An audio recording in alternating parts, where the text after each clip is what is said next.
The fishing industry's contribution to Kenya's annual wealth is about 0.8%, but this is absolutely low, bearing in mind that the industry has the potential to contribute an upward of about 5%. And the question is, what is the country doing to exploit this potential? And how has the industry been impacted by the raging floods as well as the global Covid-19 pandemic? Joining us on Inside Government is the Principal Secretary in charge of Fisheries, Aquaculture and Blue Economy, Professor Micheni Ntiba. Thank you so very much indeed for your time. Thank you for joining us here. Thank you. One may not understand the correlation between coronavirus and the fishing industry. Please help us understand. You see, the fishing industry is about people doing the things that are related to fisheries and its development, the activities of going for fish from the natural waters, bringing fish, processing fish, taking it to the market, and so on and so forth. Farming fish, the fish farmers, and things that. So it is a people's thing. And therefore, interaction of people. Yes, it's a development and the people, and therefore, when a disease like COVID and any other disease affects people, then it has an impact on the activities that people do.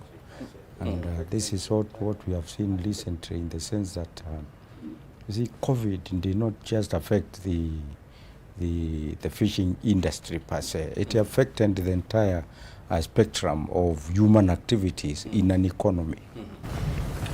And so the other sectors, since every sector is related in one way or the other to everything else, so fisheries also becomes part of that which is affected in the entire mix of this pandemic. It is part of the value chain. Yeah, but I think the most interesting thing we saw was the relationship between fisheries and tourism, particularly at the Kenya coast, and also probably with the local tourist activities around lakes and things like that. That the two sectors in the data that we are reviewing now are very closely correlated, in the sense that tourism is a people's activity, fisheries is a people's activity that deals with boats in particular, deals with taking visitors and tourists from one point to the other, bringing fish that will be taken to markets and to the hotels that tourists will feed on. And therefore, the closure of the tourism industry has affected very seriously the fishing industry, because markets are distorted, and this causes a lot of confusion. Everything stops. And you have rightly put it, the tourism sector has almost come to a standstill, and which means that a lot of conference centers, most meetings, have been cancelled. Most hotels have closed shop, and when you go to almost every hotel, you find that fish is part of the delicacy in Northeast, and so you expect a major hit on this industry. How bad is the situation likely to be? Well, it's bad in the sense that fishers lose a market, fishers lose their daily livelihood, and this then goes back to the families where they used to get money for various other activities in life, for money for servicing their life per se, and the interconnectivities in the entire fishing industry. I think it also affects things like those vessels that use fuel will not take any more fuel. Many of the boats with several people lose a livelihood I think this is the impact. And when you look, at the industry, it supports between 1.2 to 1.5 million people, 1.2 to 1.5 million jobs, locally here. And so the fact that, some fish producing counties like Mombasa, Kwale and Kilifi, they are on a lockdown. And so how would these actually affect the jobs down there? I think a lockdown and you see the whole process of dealing with COVID, I think in my own observation is like, many people did not understand what was the mechanisms and the protocols that were being put in place. And, the fact that COVID, the virus, is not something that you can see walking around, so you can physically prepare yourself. I think it required a mental shift to understand what it is and what mechanisms and processes we need to take to protect ourselves and to protect the other person and to avoid the spreading of the disease. So the protocols that were given, many people did not understand them. So, for example, the use of masks. It is like, the reaction was that this thing is a punishment or something like that, which was not the case.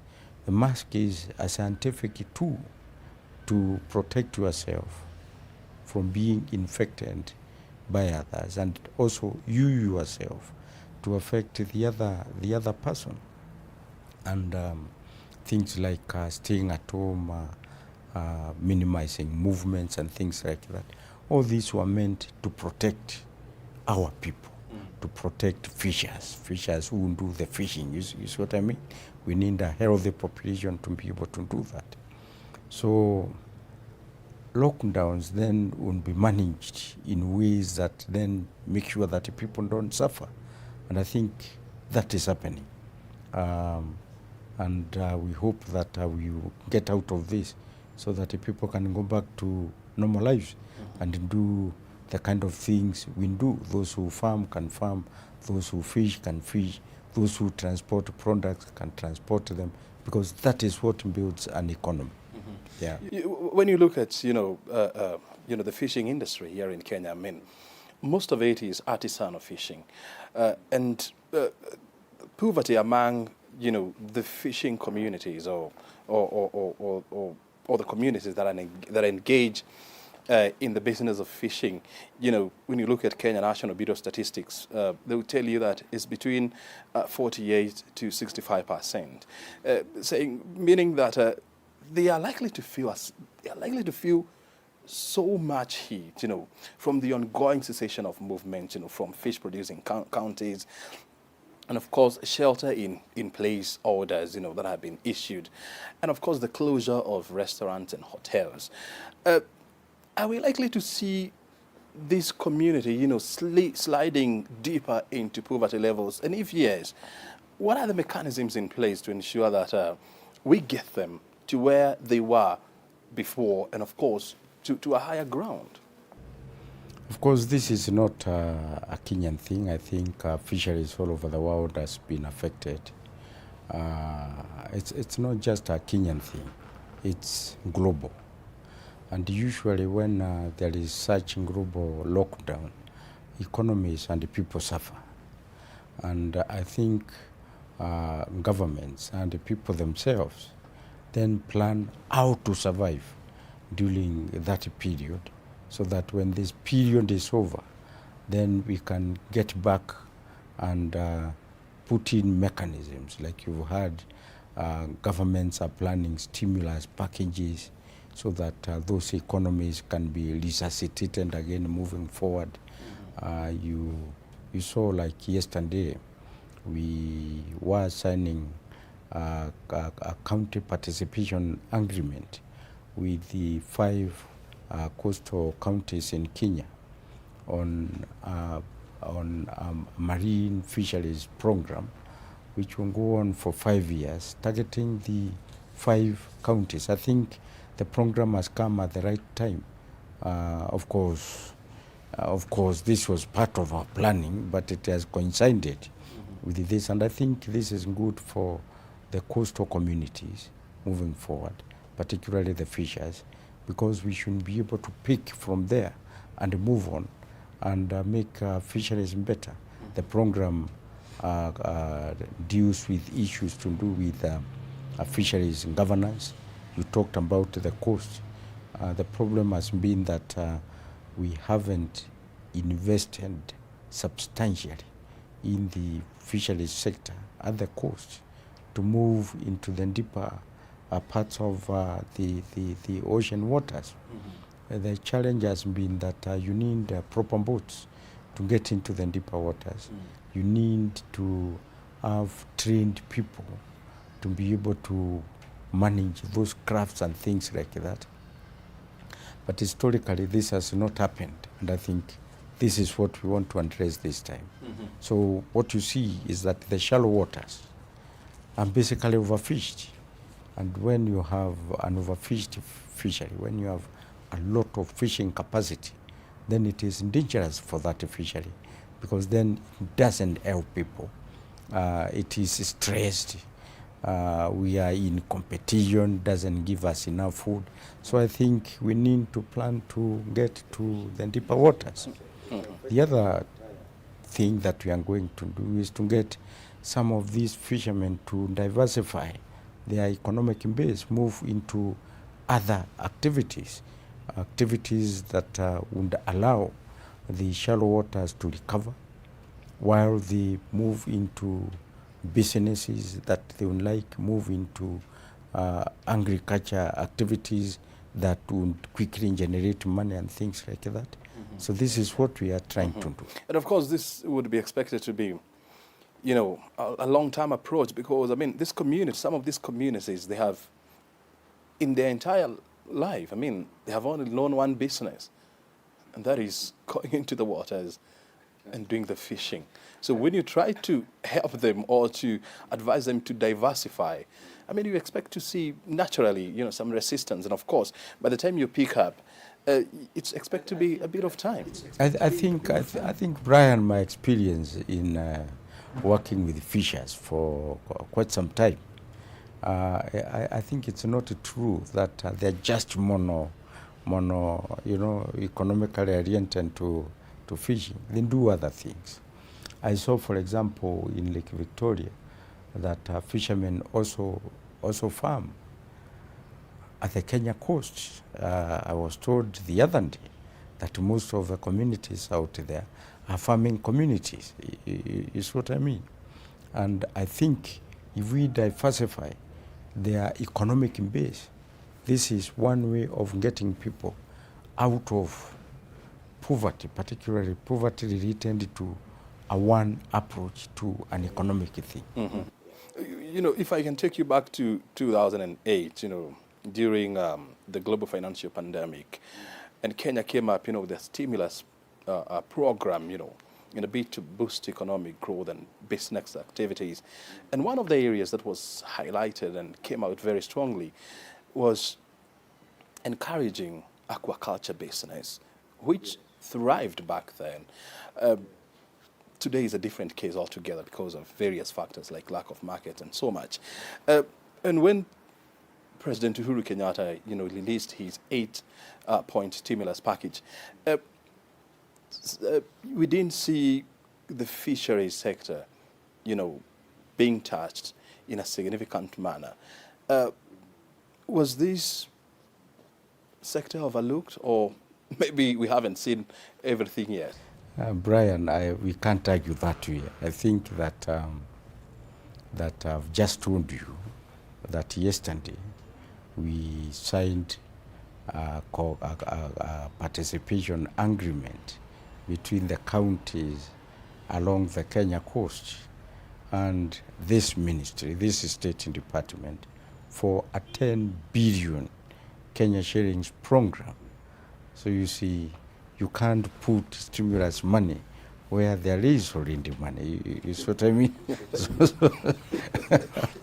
And you also know, Brian, that I think we have talked with you before. Last year in April, we launched an aquaculture program to farm fish, commercialize fish farming in 15 counties in this country, a 15 billion Kenya shillings program, cooperation between the Kenyan government and IFAD. So as you can see, in the fisheries sector, we have enough package to grow this sector. I think we're doing the right things moving forward, and that's not all. There are other government programs apart from this that are already going on. So, for example, we are dealing with a lot of coastal infrastructure. You know, the landing sites, the fishing port facilities. We are doing this along the Kenya coast. We also constructing fishing port facilities in the Lake Victoria fishery and things like that. So apart from these 10 billion and 15 billion, we have other government activities going on, all to grow the fisheries sector. And I think it is important that we concentrate on the fishing port and fish landing facilities, because that is where the fishermen and the water meet. And this is important. And I think if we develop the fishing port and fish landing sites, then I think this is a development process that is going to open up our coastal areas, in the sense that these facilities won't be connected with other infrastructure like roads, like water, like electricity. And I think if we have done this systematically over the years since independence, our coastal areas will be some of the most developed areas, like the rest of the world. If you look at the rest of the world, is that major populations of people are along the coastal areas. But this is not true in the African context. You tend to find lower populations in the coastal areas, precisely because we never developed the infrastructure along these areas. And some of those very important infrastructures are the fishing infrastructure, because that is the meeting point between people and water. In any case, also, this infrastructure also become part of the security mechanism for a coastline which is porous in most of the places. And so, for example, if you are the Kenya coast, our boundary is about 400 kilometers away, at the edge of the exclusive economic zone in the waters. So you see, coastal infrastructure are very important to connect land activities and water economic activities overall. And I think we need to concentrate on this moving forward. That is my view. And it's also the same with other inland lakes, like when we talk about Naivasha, when we talk about Mbalingo and Nakuru. And there's always the connection between people and water. When you talk about Lake Turkana, as these are tourists, these are people's places. People have certain affinity with water. So you're talking about, 15 billion shillings, from IFAD, 10 billion shillings from the World Bank. So in total, you're talking about, 25 billion shillings, not, of course, forgetting, the exchequer funding towards these agriculture. And so it's proper to say that, the industry has not been left out. So the other challenge would be, the floods. I mean, when you look at, the almost 350 landing sites in the country, most of them are now submerged. Brian, is that way back in the 1990s, the world started talking about climate change, and the people are postulating and asking this climate change, how will it look like? Does it mean that it will be very hot here? Does it mean that, you see all these sorts of things, and that it was going to cause further changes, like changes in rainfall patterns, changes in the amounts of rain water that comes with this, and so on and so forth. So what we've seen since that time and now is the impacts have come in all sorts of ways. So much so that rains don't come at the time we expected them. Sometimes too much of it comes when we are not expecting that much, and things like that. And it's not just flooding in lakes and so on. It has caused a lot of havoc everywhere along river valleys, in places, in towns, and so on and so forth, and destroying infrastructure. And so all this is a lot of suffering for people. Landslides you've seen. For example, we are being told in Nairobi, remember the water systems, although the dams are full, the piping network has been affected by all this too much rain everywhere, and so on and so forth. You saw what happened in the left of Lake Victoria. Most of the landing sites, and remember we've been spending a lot of money on this, are all flooded now, which means fishermen cannot land fish in this infrastructure. The buyers of fish cannot come to, so we have no place to manage a fishery. That's why I talked about coastal infrastructure. And when you think about our lakes, is that, say for example, Lake Victoria, it has got only one outlet at Njinja. So when there is a lot of rainfall, when there's a lot of runoff from the catchment, then there's bound to be a lot of flooding everywhere. And I think the same with the other lakes. We do not have outlets out of this lake, so there's bound to be flooding. So I think what we need to think as government is to discuss flooding as a problem and get to think how to deal with it. And for example, for us in fisheries, do we need to relocate these landing sites so that we move them to safer places and probably plan better mechanisms to get into the lake, and so on and so forth. Lakes also recede, the levels would come down. Can we mark the highest levels so that then we don't have people in flood-prone areas? I think this is a discussion that we need to hold as a country. River valleys, we're always told don't farm, don't have activities so many meters away from the river. I think we need to get back and deal with these things, because it's not good to see it 3 years ago, 2 years ago, 1 year ago. This year we are seeing it. And we guarantee that even 5 years so down we the line, expect next year it's also going to be the same story and the same. So I think this is a challenge, and people must understand this so that we keep away from flood-prone areas. And this industry, I mean, when you look at it, it is facing also two major existential threats that they are not only unique to Kenya, but they are the same globally. One of them, of course, you have enumerated, is the issue of climate change, and the other one is pollution, especially the oceans and the lakes.